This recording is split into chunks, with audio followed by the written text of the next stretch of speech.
여러분, 안녕하십니까?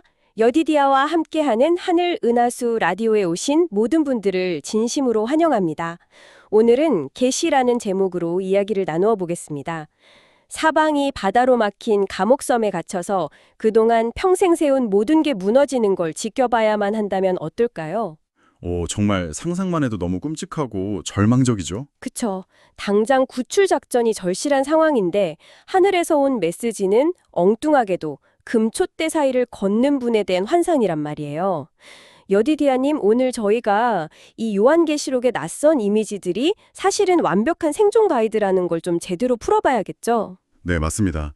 보통 계시록 하면 무서운 심판이나 괴물들을 먼저 떠올리시는데 사실 그게 아니거든요. 오히려 캄캄한 어둠 속에 있는 지금 듣고 계신 여러분에게 내가 다 지켜보고 있다, 끝까지 책임지겠다 이렇게 말씀하시는 아주 강력한 희망의 청사진입니다. 와, 끝까지 책임지시겠다는 말씀이 참 든든한데요. 근데 흥미로운 건 이 거대한 희망의 메시지가 막 우주적인 전쟁이나 용의 이야기로 시작하지 않고 에베소 교회라는 아주 현실적인 문제에서 출발하잖아요. 네, 맞아요. 첫사랑을 잃어버렸다고 진단하는 그 부분이죠. 저는 처음에 이 말을 듣고 그냥 신앙적인 감정이 좀 식었나 보다 했거든요.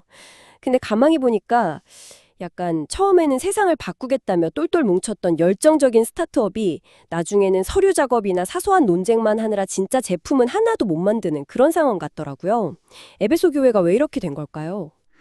진짜 완벽한 비유네요. 초기의 에베소 교회가 딱 그랬습니다.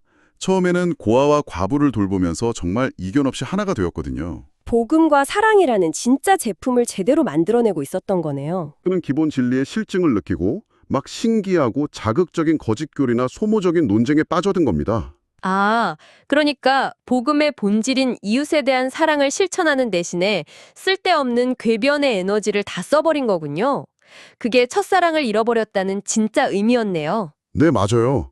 그렇게 교회가 내부적으로 무너져가고 밖으로는 로마 제국의 극심한 핍박이 조여올 때 사도 요한이 반모섬에 유배되어 있었던 겁니다.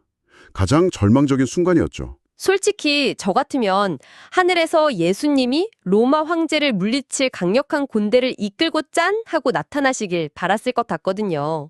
그쵸? 당장 로마 군대를 쓸어버려 주시면 속이 시원하겠죠. 네. 아니면 요한이랑 같이 눈물 흘리면서 위로해 주시는 따뜻한 모습을 기대했을 텐데 나타나신 모습이 불꽃 같은 눈에 빛난 주석 같은 발이라니 솔직히 너무 판타지 영화 같아서 쉽게 와닿지가 않아요. 그게 당대의 1세기 그리스도인들의 시각으로 보면 완전히 다르게 다가옵니다. 당시 로마 군인들이 신던 무자비한 군화에는 징이랑 단단한 노쇠가 박혀 있었거든요. 아, 그 군화 발급에 성도들이 짓밟히고 죽어가고 있었던 거군요. 정확합니다. 그렇게 짓밟히던 성도들에게 풀무불에 단련한 빛난 주석 같은 발을 가지신 주님이 나타나셨다는 건 엄청난 메시지인 거죠. 와, 소름 돋았어요. 로마 제국의 무력보다 그리스도의 기반이 훨씬 더 견고하고 영원하다는 뜻이네요. 네. 그냥 무력하게 십자가에서 돌아가신 분이 아니라 부활의 승리자로 오셨다는 강력한 정치적, 영적 선언이었던 겁니다. 그 주석 같은 발이 로마의 군화를 완전히 압도하는 상징이었군요. 게다가 그 압도적인 주님이 일곱 금촛대 사이를 거니신다고 묘사되잖아요. 아까 촛대가 지상의 교회들을 의미한다고 하셨는데 왜 굳이 그 사이를 거니시는 걸까요? 그냥 하늘 보좌에서 지켜보셔도 될 텐데 말이죠. 네, 제 말이요. 그게 바로 계시록이 주는 최고의 위로인데요.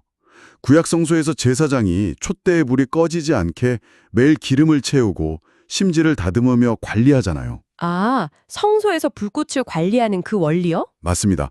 예수님께서 멀리 하늘에서 팔짱 끼고 계신 게 아니라 고통받고 흔들리는 백성들 한가운데로 직접 내려오셔서 그 껌벅거리는 불꽃을 살피고 보호하고 계신다는 뜻입니다. 촛대 사이를 거니시면서 내 불꽃이 꺼지지 않게 기름을 채워주시는 주님이라니.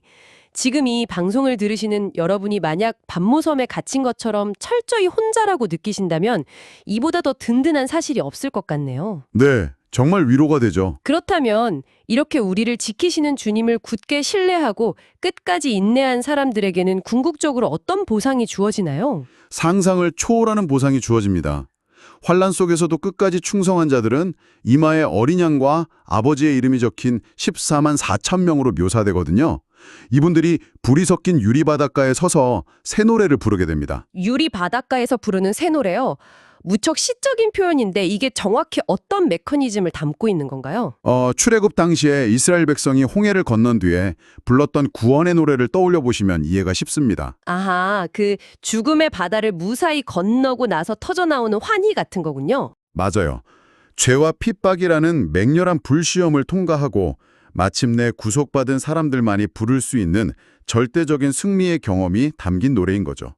그리고 이들은 생명의 면류관을 쓰고 정금길과 12 진주문이 있는 거룩한 성 새 예루살렘에 들어가게 됩니다. 정금길의 진주문이라니 상상만 해도 정말 화려하네요. 하지만 사실 가장 위대한 상급은 그런 화려한 보석들이 아닙니다. 네, 황금길보다 더 위대한 상급이 또 있다고요? 바로 하나님이 친히 사람들과 함께 계시는 겁니다. 그곳에는 더 이상 저주나 눈물도 없고 밤도 없거든요. 등불이나 햇빛도 필요가 없어요. 아, 촛대 사이를 거니시던 주 하나님이 친히 그들에게 영원한 빛을 비추시기 때문이군요. 네, 맞습니다. 결국 요한계시록의 핵심은 세상 종말에 대한 막연한 공포가 아니라 어떤 핍박 속에서도 끝까지 우리를 포기하지 않으시는 하나님의 사랑과 희망이었네요. 네, 바로 그 점을 꼭 기억하셨으면 좋겠습니다. 지금 이 방송을 들으시며 혹시 일상의 밤머섬에 갇힌 것처럼 답답하고 고립된 분이 계신가요? 촛대 사이를 거니시는 주님께서 바로 지금 당신의 삶 한가운데서 그 작은 불씨를 꺼지지 않게 지켜주고 계십니다. 오늘 하루 바쁜 일상과 소모적인 문제들에 빼앗겼던 하나님과 이웃을 향한 첫사랑을 다시금 따뜻하게 피어 올리시면 좋겠습니다. 장차 새 예루살렘에서 주님과 영원히 함께할 그 찬란한 아침을 소망하며 오늘 하루도 믿음으로 승리하시길 바랍니다. 네, 여러분 모두 승리하시길 응원합니다. 여러분, 오늘의 하늘 은하수 라디오 어떠셨나요? 매일매일 저녁 9시에 더 다양하고 흥미로운 주제로 여러분들을 찾아오도록 하겠습니다. 구독과 좋아요, 알림 설정은 저에게 큰 힘이 됩니다. 내일 다시 만나요. 안녕!